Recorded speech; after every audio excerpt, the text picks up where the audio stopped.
you do that? How did you do that?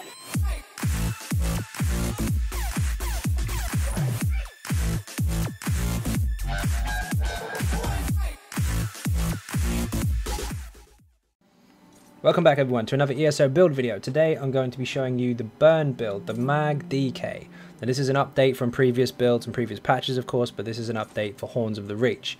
Now first off, if you do have the previous gear on from the Morrowind patch, that's absolutely fine. If you want to stick to it, it does still work just fine. However, this is stronger in terms of DPS. Sustain is also very good, but you can incorporate the previous rotation if you want to alongside this to sustain a little better in situations where it's not so easy to do so. And I'll get to why that's important in a bit. So basically the idea is this is obviously for PVE, and the gear needs to be acquirable either solo or in a group, not trial stuff, because not everybody does trials. And this will perform in all content: Maelstrom, dungeons, overworld stuff, quests, and of course trials, including endgame trials where we're talking scoreboard and hard modes. So first of all, I'm going to look at the stats. Now there is some spell damage missing here from the weapon procs and the damage proc from one of the sets, so that's going to go up, but I'll show you that actually in a moment.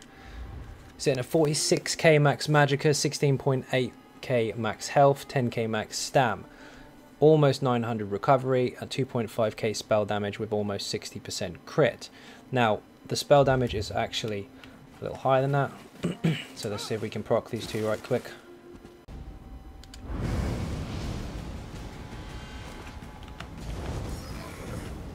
There we go. 3.5k spell damage with 46k max Magicka, and that stays up for quite a while as long as you keep your rotations clean.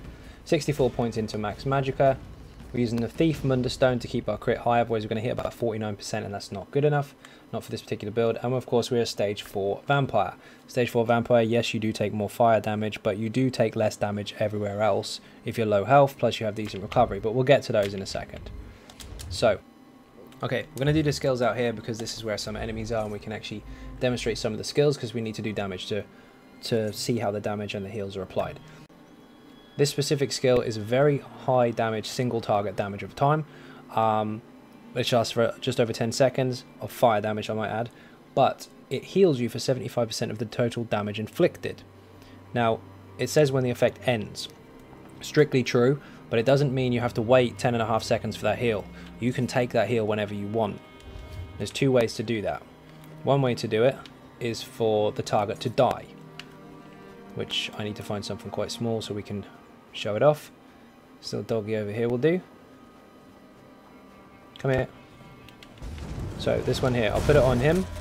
Now when he dies, I'll heal. There's the heal. Now here's the other way to do it. Activate it. Activate it again. That's insane. Put it on this one. He died, I heal. Now he's going to die, I heal again. You can activate the heal whenever you want by reapplying the ability. And obviously the longer the damage is applied, the more you get back. But as you just saw, even 2 seconds worth of that dot will give you so much back. And although it is single target, you can put it on multiple enemies. So if we put it on these, for example, let's get the health down a little bit. And you, one on you, one on you. He's dead. Forget it. Move on. One on you, one on you, one on you. Each one of them that die will heal me. One on the right is going to die, healed. He's going to die, healed. He's going to die, healed. You don't even have to do anything. So you can let it run passively and it will just keep you alive all the while, as long as things are dying or as long as the ability is wearing off. Or you can force yourself to heal and just take it whenever you want by reapplying it. And it's very cheap. Only 1k Magicka, just over 1.1, maybe 1.2 almost. Very cheap. So, very important skill. Secondly, Beast Trap, Rearmament Trap, I might add. This is from the Fighters Guild skill line, and this is very important. Don't be confused by the fact it does physical damage and it's not very high. We don't use it for that. We use it for the buff that it gives us. While it's active, we have 10% increased critical damage. Critical damage, not crit chance. So if you do crit, that damage is increased. And it also, when you put it down on the ground, anything that is inside of it is stunned, unless it's a boss. Bosses can't be stunned generally, but the buff still applies. We still get it. It lasts for 6 seconds, and then it will rearm, and it will make another one underneath it, duplicate itself, free of cost, and it will then give you the buff again. I'll show you. That will pop underneath him. Now I can put another one down. See, it rearms, it comes back. This one as well, put one underneath him. That one will rearm any second. There it goes, that one's in range. 3, 2, 1, gone. Now watch the new one appear. Ta-da! Now that will stay underneath the target no matter what. So if it's a boss, it will activate and it'll still work. If it's a normal mob, it will activate, it'll still work. It'll still rearm and it'll still give you the bonus crit damage. Gives you minor force. So use it tactically or keep it inside your rotation. That's a very important skill. Watch your stamina though, because it does cost a fair bit. For us, it's 3.2k stam. As long as you keep your rotation up fairly clean, you shouldn't struggle with this, especially as a DK. There's some passives I'm going to go over that are important to keep your stam up, and you will do inside your rotation anyway. Also, there's an option for a slight change to your gear to give you more stamina, but we'll go over that in a sec. Next is Pulsar. Now this is from the Destruction Staff skill line. We must have one Destruction Staff skill ability on our bar at any time to make sure that we get the Destruction Staff passive for damage, which I will go over in a moment after I've done all the skills. Now what Pulsar does is this. Area of effect damage, quite nice, but look very carefully at their health bars. They're smaller by quite a considerable amount. Any target hit by this, as long as they're not immune to it, some are, some aren't, will have their health reduced by 10%. So if you're up against something that isn't immune to it and it has 3 million health, and you hit this, you just lost 300k. Just like that. And the debuff on the targets involved lasts 33 seconds. So it's really, really strong. Do it once more. Watch their health. Everyone's health bar, well, apart from him, I missed him. It's quite short range, but it's very, very strong. Don't spam it too much for damage, because the damage is okay, but you don't necessarily need to overcast it, because it's quite expensive if you do. But within 6 meters of you, anyone that gets hit by this will have that debuff on them. It's really, really nice. And of course, this counts as our Destruction Staff skill for this bar. In our light, which was Mage Light initially, this gives us Major Prophecy, increasing our spell crit. That's actually roughly 10%. And we also increase our max Magicka by 5% across the board. So we actually buff our max resource pool with this. You can use it in PvP, but that's not what we're looking at it for. We're looking at it for the flat stats. Flame Lash, this actually needs a couple levels, so you could get more out of this. But basically it does a really nasty amount of damage in the form of a whip. Now this is very important. If the target is set off balance, so you can set a target off balance if they're immobile or stunned. Now, I'm going to show you how to do this first. You can force off balance on targets that can be stunned or immobilized. So this dude here. Immobilized, off balance. Dead. I'm going to show you how that works in a second properly, or I'm going to explain it at least.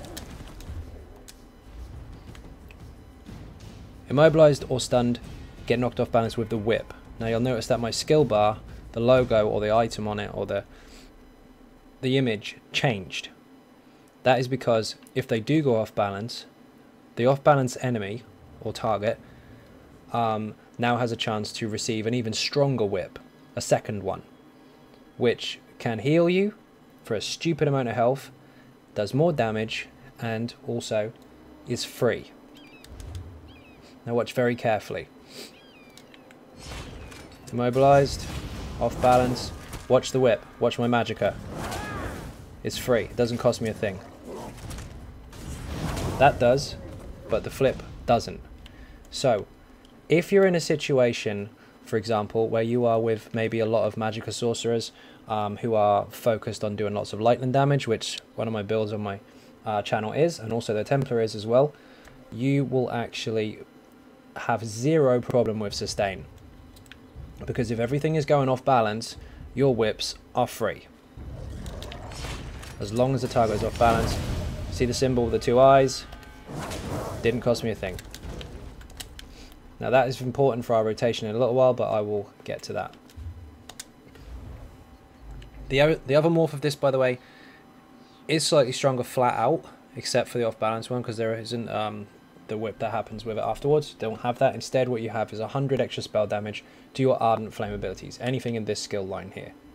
So for overall DPS, it is very, very nice, but this does heal you, and it is free if the target's off balance. If a target can't go off balance, there's only a few enemies that can't. I'll explain about that kind of rotation in a little while, just so you can still make the most of your sustain. Ice Comet, which is, well, Meteor, Ice Comet, Shooting Star, whichever version of it you got, it doesn't really matter. It's on the bar for passives. Now, in the Mages Guild, you will get bonus to Max Magic and bonus to Magicka Recovery for each Mages Guild ability slotted. This is one of them. I'll get to the passives in a moment, but this is why this is here. We don't actually use this. Not unless it's an emergency and we've got not enough ultimate for the back bar ultimate, which I will get to, but this is just here for stats. Harness Magicka, you have to have a shield as a Magicka user. Coats your health, that lovely purple colour over there. Awesome. It coats your health so that you don't get actually hit by any damage. The shield takes it instead, up to a certain amount, and then your health is hit afterwards. Just like a sorcerer has Hardened Ward, we have to buy this from the light armor skill line. Annulment morphed into Absorb Magicka. This is our shield if we're in trouble. But a little bit of a perk to it. If you are hit by Magicka damage, like projectiles and stuff like that, the Magicka damage is absorbed, a certain amount of damage of course, and you gain Magicka for the privilege of being hit. So it's very, very nice to help your sustain as well if you are in trouble. Basically this will keep you alive at the same time as refilling your bar. Now don't overspam it of course, because it is expensive, but you can use it for free in certain situations if you are receiving lots of incoming magic damage. Stuff like Ethereal Archive and sometimes Overcharge of Lightning as well can help you. Now, Blockade of Fire, very important. This is Wall of Elements. Looks like this.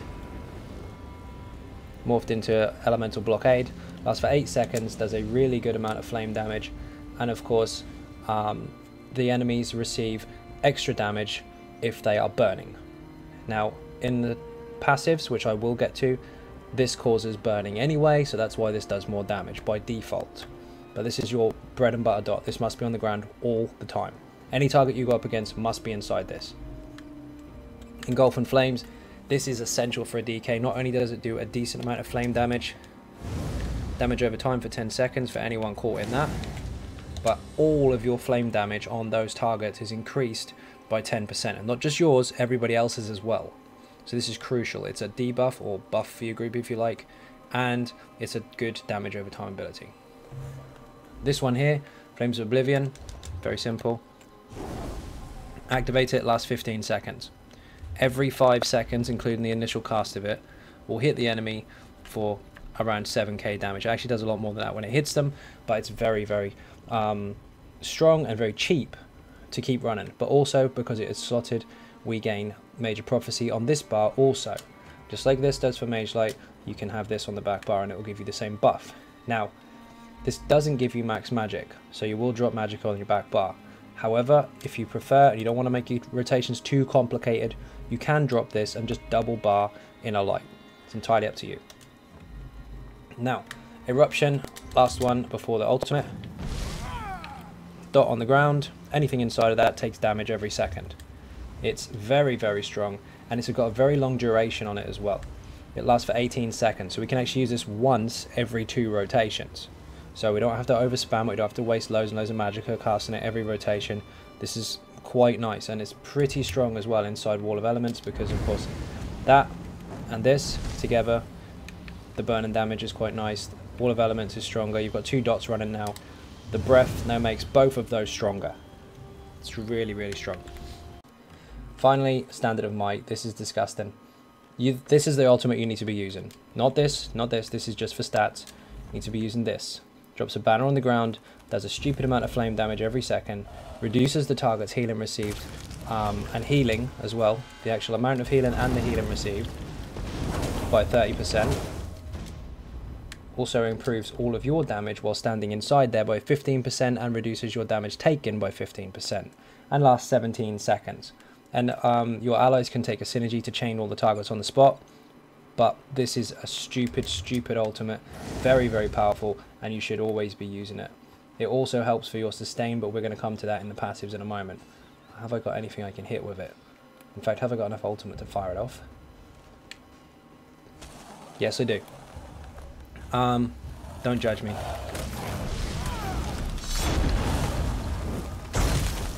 Nothing lives in there. It's insane. But, except for him. Goodbye. Meteor increased. Fine. The point to that is, while you're inside that banner, that's where you do your damage. Now, everything that you do, this here, this here, this here, if it's already active and you drop a banner, those all get buffed, even though they're already active, even though they were applied before the banner went down. And then everything you do after that will be improved. So the trick is, get down a decent rotation first, get lots of dots on the target, get some rotation in, start your whips, I'll get to that in a bit, and then drop your banner while it's mid-flow, and then continue. So the applied damage increases and your new damage increases. Now if you just run in and drop a banner, you're going to waste a certain amount of seconds, maybe 5 to 6 seconds applying damage that you could have already had passively going on the fight. So you waste DPS by putting it down too early. Make sure that you use it at the right time. Now, passives, important stuff. Every single one of these gives you damage, adds status effects, adds damage from the status effects, improves your flame damage, and adds snares and all that kind of stuff. You can go through them in your own time if you want, but these are very essential to your overall DPS. This is a huge amount of damage increase on all of your skills in this skill line, and to flame damage alone outside of this as well. So if you're talking destruction stuff, abilities that do flame damage, they also count. For some of them, not all of them. Just the overall flat damage. This, by the way, is used for a flex, so I can put this in here sometimes. Just don't stay on the back bar too long. You do this. Any enemies caught in that, every single one of them will heal you. Then straight after it will explode. And have we got a target? Of course we haven't.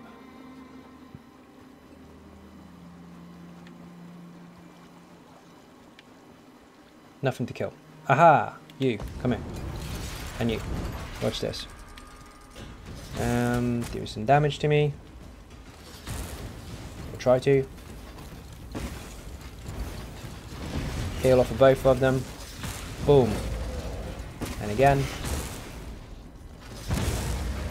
Now, on small targets or just 1 or 2 targets, not so effective, but inside a bunch of them, it's really powerful, and it will keep you alive a lot. Let's see if we can grab a couple more. Probably not. Aha! 3 will do. 4. Come on, get my health down. No chance. Shield up. Heal. Explode. Really strong. Situational, of course, but strong nonetheless. You don't have to have it slotted all the time, though. You can put it on in certain dungeons, you can put it on certain trials, or you can just not put it on at all. It's up to you.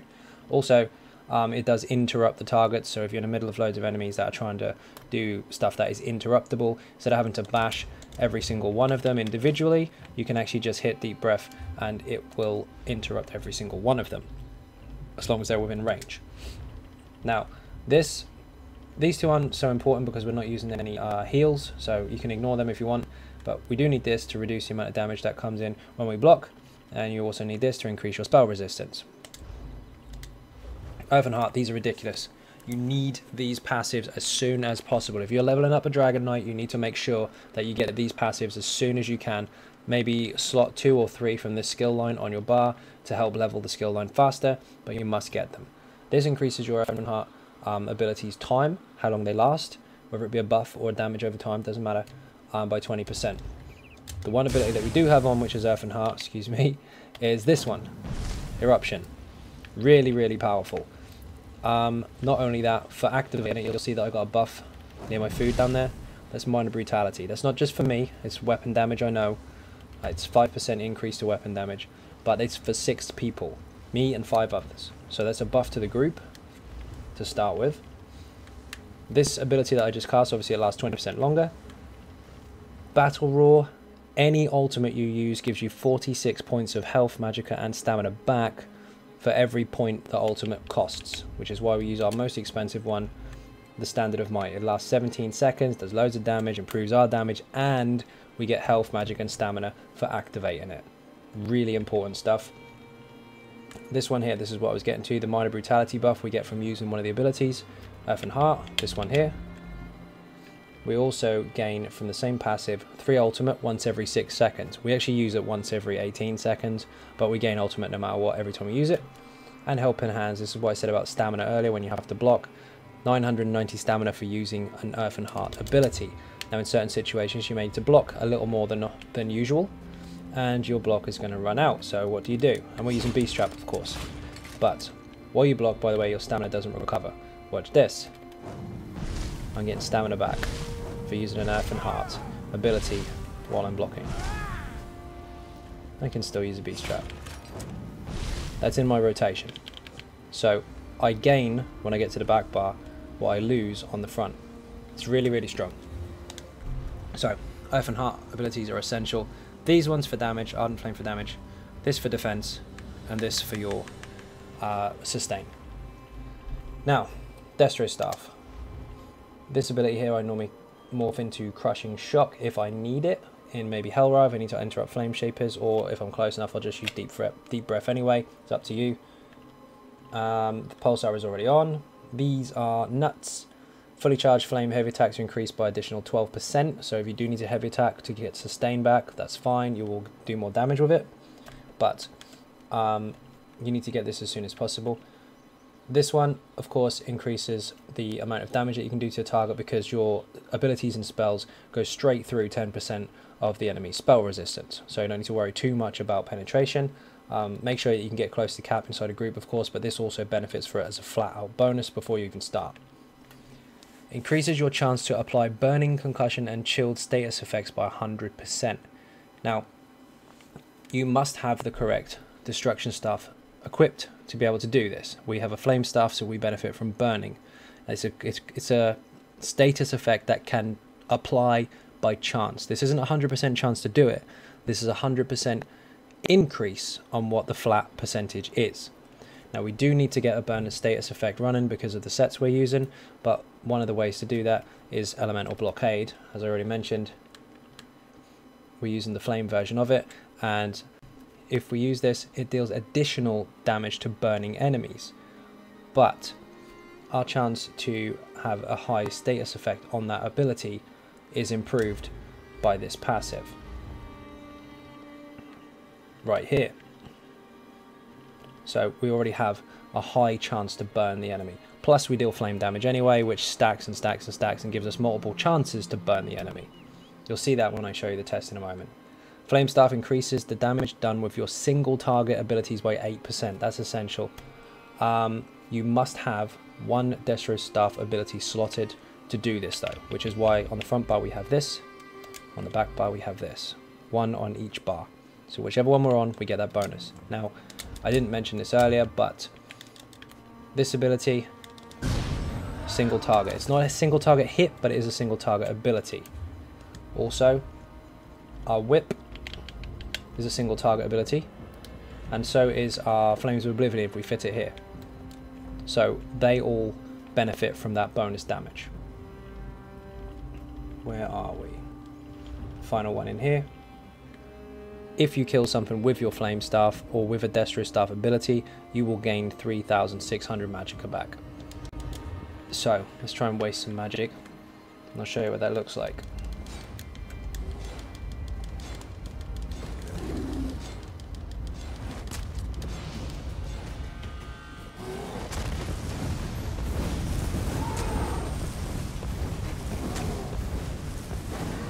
Lots of magic back from that kill.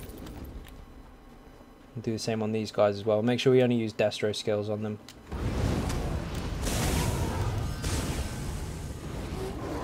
Quite a lot. Yep, that went up to 30k from low 20s.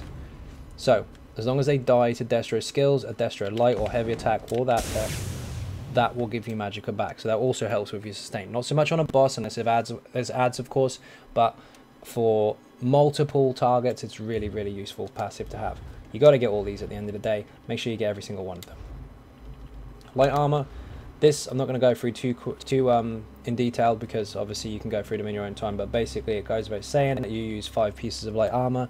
You need to make sure that, well, we're using 6 actually. You need to make sure that you get as much passive bonus for using that as possible. So get every single one of these.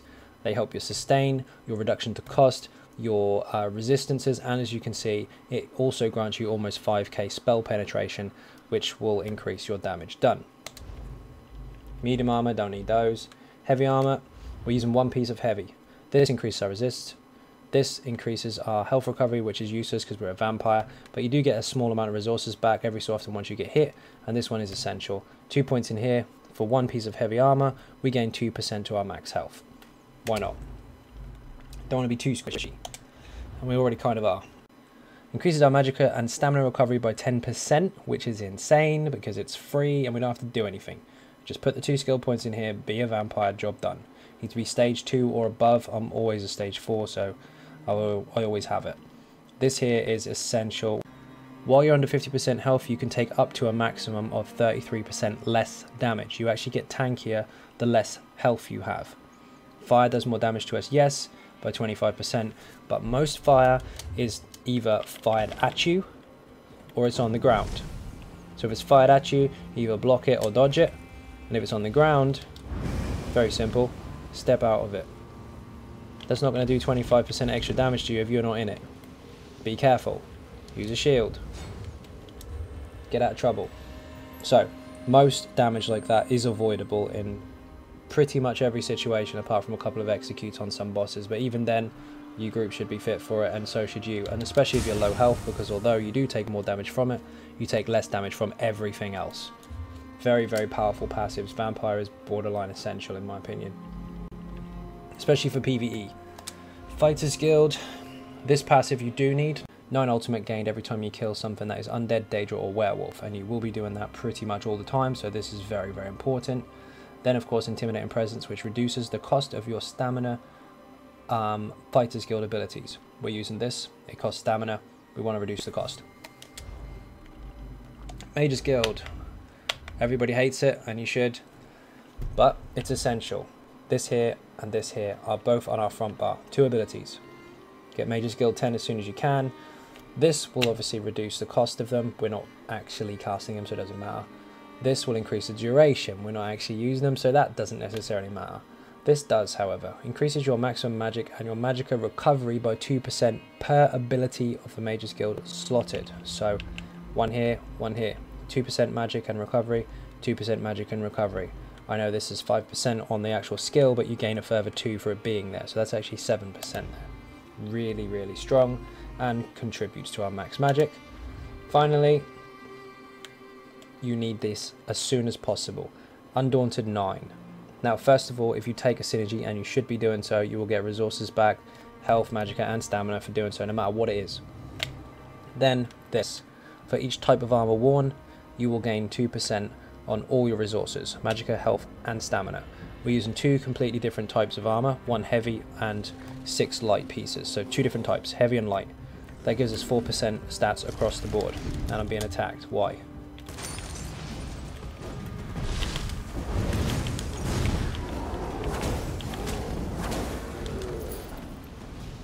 Good stuff. Yes, we are a dark elf. Max magicka and max stamina 6%, another 3% max magicka plus flame resistant, and of course 7% extra damage to all of our flame abilities and damage done. We have frost and shock damage as well, but we're not using any, so I mean that one is the only one that applies. One final passive, and this is very, very important to all classes, all races, all types of roles, everything. There is a video on my channel, and I've linked it in the description as well. Basically, what you need to do is you need to level up alchemy as fast as possible. There's a video there that'll show you how to do it in about 15 minutes flat. It's pretty cheap to do so, but you max this out, then you'll have access to this. Then you dump all your points just as I have, respec completely, take them all out of here, and just keep 3 in medicinal use. This will increase your potions uptime by 30%, meaning this will happen. Any crafted potions you use, and yes, we are using them, we'll get to that as well right now. Where are they? Spell power gives us crit, major sorcery, increasing our spell damage by 20%, and it gives us a decent amount of magicka back, 7.5k, plus recovery. The recovery is key here. We actually have 20% increased magicka recovery for 47.6 seconds with that passive paid for, and the cooldown's 45 seconds. If you can do the maths on that, you can see that the potion lasts longer than the cooldown, meaning and if we continuously use them, we can have 100% uptime on all these buffs. Very, very, very important. Now the juicy stuff. What gear are we using? Don't laugh. Last time we were using Burning Spellweave and Seducer, and if you wanted to, you could put Valken Scoria on and take one of the 5-piece Seducers off, which is absolutely fine. That will still work, but we're not using that anymore. We're using 5 Burning Spellweave still, yes. Still a sharpened staff, yes, with a weapon and spell damage glyph on it. Now this staff is quite rare. However, just bear in mind that with the upcoming patch in the next month or so, I'm not sure exactly when, you will be able to change the trait to suit you. So if at the moment you've got a Burning Spellweave Inferno staff that maybe is, I don't know, charged or something that you don't want, keep hold of it. You're going to be able to change that. This is more optimal for this setup, but other options are out there and it's up to you whether you use them or not. But this is what I'm using, and this is how I've got these kind of results with. This is what I prefer so far. Maelstrom Inferno on the back, also in sharpened. Again, this is going to be able to be changed, so if you've got one that you don't like, don't bin it. Keep hold of it. You can change the traits in the next patch. This is very important for the Wall of Elements that we put down, because while you're inside the Wall of Elements, as long as the enemy's inside of it, your light and your heavy attacks damage is increased by a lot. It looks like a small amount there, but that can crit and it stacks on top of your base. It's very, very powerful. So anyone inside of this, whoops, wrong button. Anyone inside of that, while you're weaving with your light attacks, will actually do more damage. Quite a bit more. So, 1 on the weapon, 4 on the body or jewelry. It doesn't matter what order it's in, as long as the weapon is Burning Spellweave. And then, I'm getting attacked, aren't I? Nope, they haven't seen me yet. Good. So, 1 weapon there. Maelstrom weapon on the back.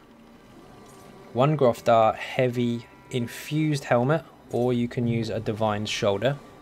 And then switch this infused hat for the other set that I'm using. But this doesn't have to be Grofdar. It can actually be Infernal Guardian, which is also max magic on the one piece. It could be Bogdan, which I believe is also max magic on the one piece, or it could be Alambris, which is also 1 max magic on the one piece. Any of those will work here. Infused heavy if you can get it, enchant it for magicka. However, if you are lucky enough to get Domihaus helmet or shoulder in heavy divines on the shoulder or heavy infused on the helmet, whichever the 2 you can get, one or the other, that will actually benefit you a little bit more. Not in your DPS, but your resource pools, because for that you do get 1k max magic, but you also get 1k max stamina as well. So if you're lucky enough to get that, I'd use that instead, but for here we're using Grofdar, just 1 piece. The other set is Destruction Mastery. Now this is from Dragonstar Arena. You don't have to complete Vet, you can do it on normal, and you can get the jewelry and the armor. Now if you want the purple jewelry, you need to go into Vet, but you can buy it off of other players. So you can get it off the guild stores, all that kind of stuff. Failing that, get the Burning Spellweave jewelry, and then you don't have to actually get this jewelry. You can just loot the chests and get the gear. Normal, in comparison to Vet, is incredibly easy. It can be soloed if you're very, very good at it, and a 4-man group, especially 3 DPS in a tank, should absolutely destroy it if you're experienced enough. It's not a struggle in comparison to a lot of the other content out there. Vet is a different story, that is quite hard, but normal is very, very simple to do.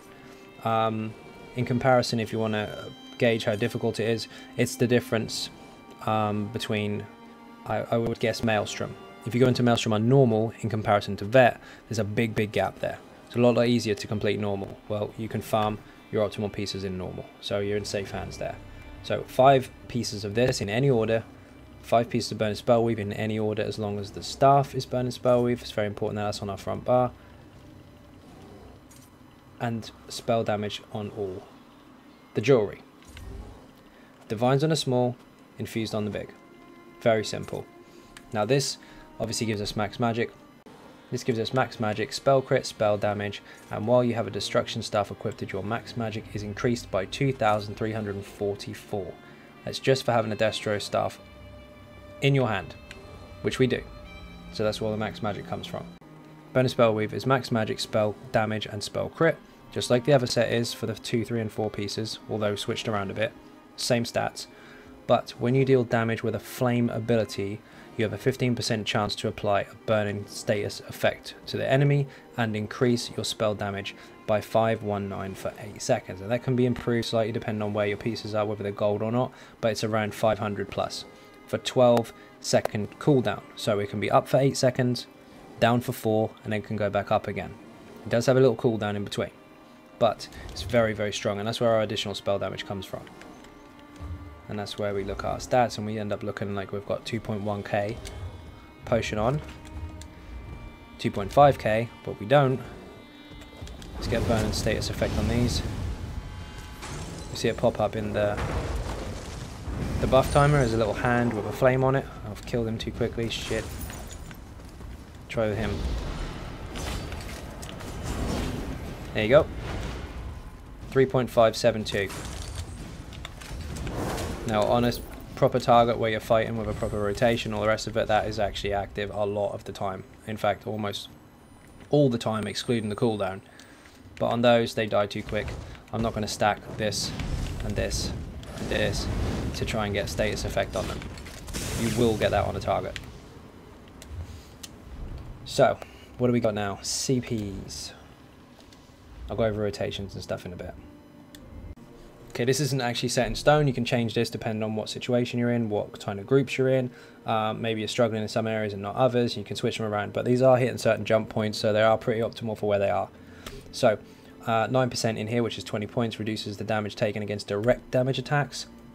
That is something like a heavy attack from a boss or a target, a light attack from a bow, or even a heavy attack from a bow, projectile magicka, all that kind of stuff. Anything that hits you directly. Then 65 points into here to reduce poison, disease, and physical damage.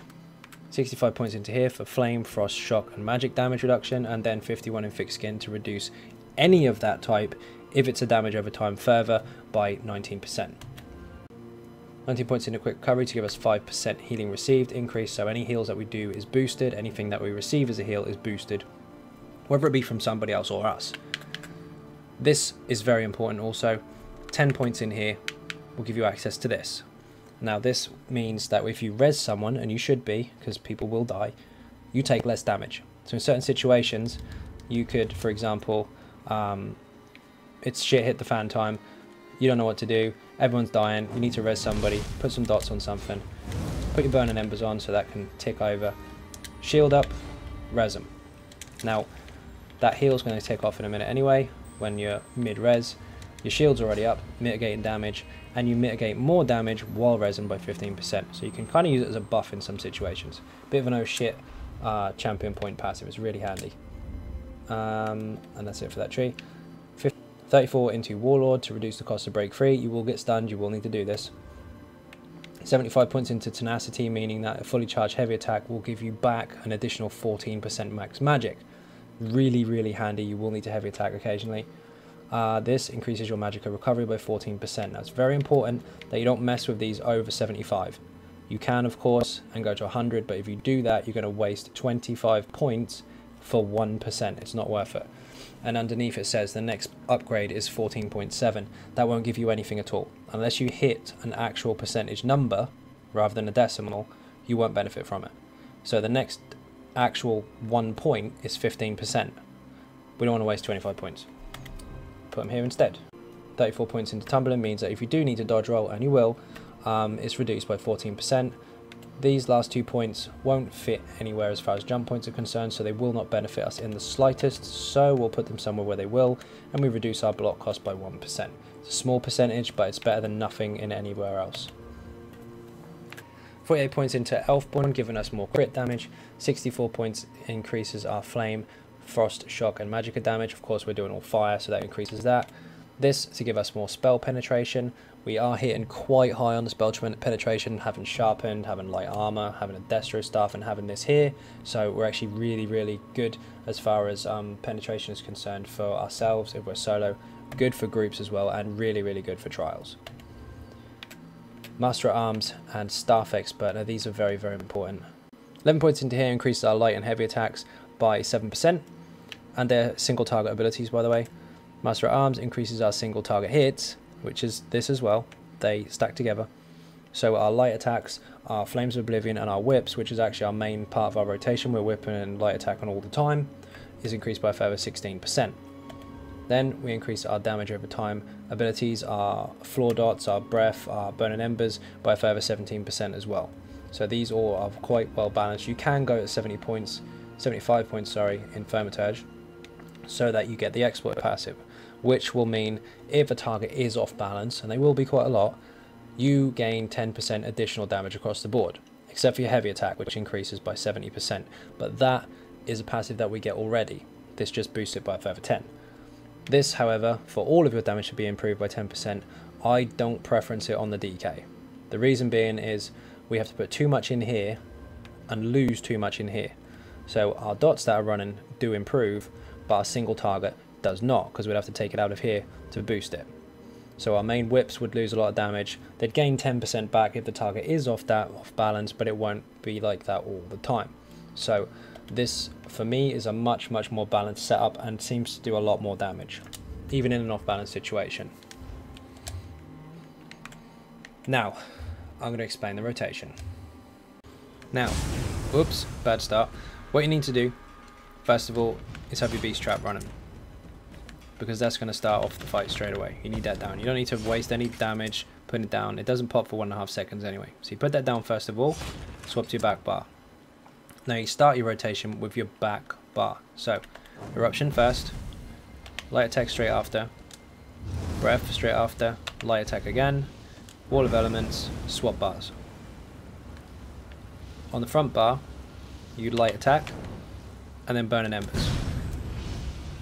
Then light attack whip 4 times, and when you've done the 4th, light attack beast trap, swap bars again.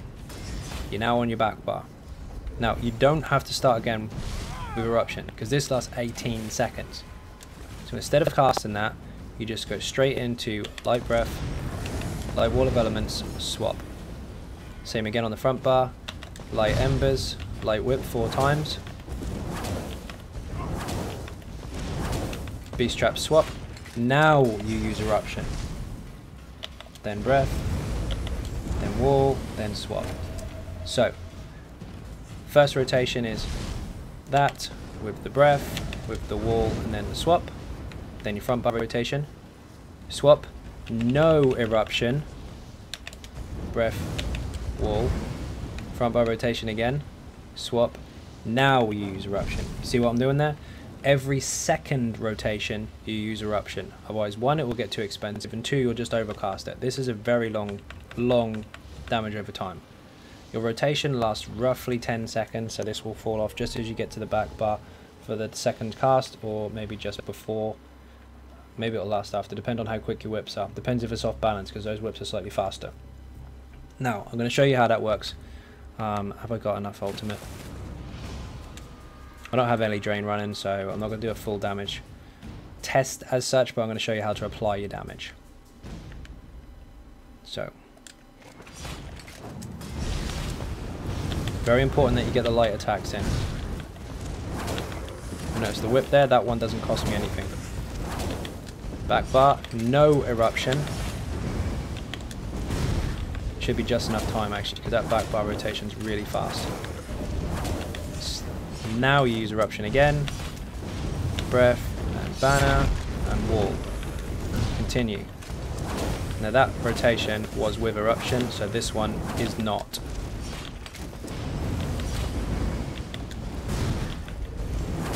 Now this next one is with Eruption. See, every second rotation. Now of course I'm going to run out of magic, because I'm not using Ellie Drain. Not bad though. Elemental Drain will give you a lot of damage back. Sorry. Elemental Drain will give you a lot of Magicka back while you're hitting the target and while other people are as well. And of course it will reduce the resist of the target, meaning that you will get the target down a lot faster. That also works for a standard tank's taunt if they're using Pierce Armor. Not so much for the Magicka return, but for the resist debuff, which will go alongside your penetration bonuses, which I explained briefly a moment ago in the CPs. Now, that's pretty much it for it, although there is a complicated, or more complicated if you'd like, rotation. It's not that bad, but if you're not too comfortable with it, you don't have to use it. You can stick with that one. What you can do is change out for Flames of Oblivion. Now, this works the same way, just now pissed off the skeleton. Basically how you start, activate this before you go into the fight. Now this needs to go every second rotation, and so does Eruption, but every alternate rotation. So you get this one to start with, just to say you did. I'm too close, it's going to fire at him. Hang on. Okay, we're good. Same as before, Beast Trap. Eruption, Breath, Wall, Light, Whip. Now you'll notice that instead of Eruption, Flames of Oblivion, Breath, Wall. 4 whips again. This time, Eruption, no Flames of Oblivion. The next rotation is Flames of Oblivion instead of Eruption. You see what I mean there? You flip it around. Ignore that, that's rubbish anyway. But every one rotation you do this, second rotation you do this. Next one you do this, next one you do this. You do alternate rotations. And that will improve your DPS slightly. It's not a massive increase, so it's up to you whether you want to use it or not. If you're really pushing the edge and you want to really get those numbers, then absolutely fine. Just it'll take a little bit more practice. But if you're not comfortable with it and you want the easier rotation, and it's a little bit cleaner, if I'm honest as well, just stick that on both bars. You don't really need it. It's only about 1.5, maybe 2k DPS difference if you're fully buffed. It's not that much in comparison. But these whips, these ones here, that free one there, lots of lightning damage on the target, lots and lots of off balance uptime. You can actually whip most of your rotation for free. It's really powerful. So, okay, ready? Go.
.4. So hopefully that helped. Hopefully this isn't too hard to digest. I did try and explain most of the stuff involved, and also the whip did try and explain how important that is. Don't forget, of course, that that whip not only is free if the target is off balance, but you will heal from it. You can use that to your advantage. Also, don't forget, if you reapply this, you will heal. If you're in trouble, put that on, shield up, heal again. Up to you, but take advantage of it. The DK is a very hard class to use. It does take a bit of practice, but I'm sure you'll get there, especially with this kind of stuff, because this gear is quite easy to get hold of in comparison to all the rest of the trial shiny stuff, which honestly you don't need. So again, hopefully that helped. First of all, thank you all very much for subscribing and supporting, and if you're not subscribing already, please do hit that button. It is free. Secondly, I do have a sponsor button on my channel now alongside the live stream, so people can actually support the channel on YouTube. financially on a monthly basis. Also, I have a Patreon page, a Twitter page, and a Facebook page in the description if you want to help also support in those ways as well. Once again, thank you all very, very much for watching, and goodbye.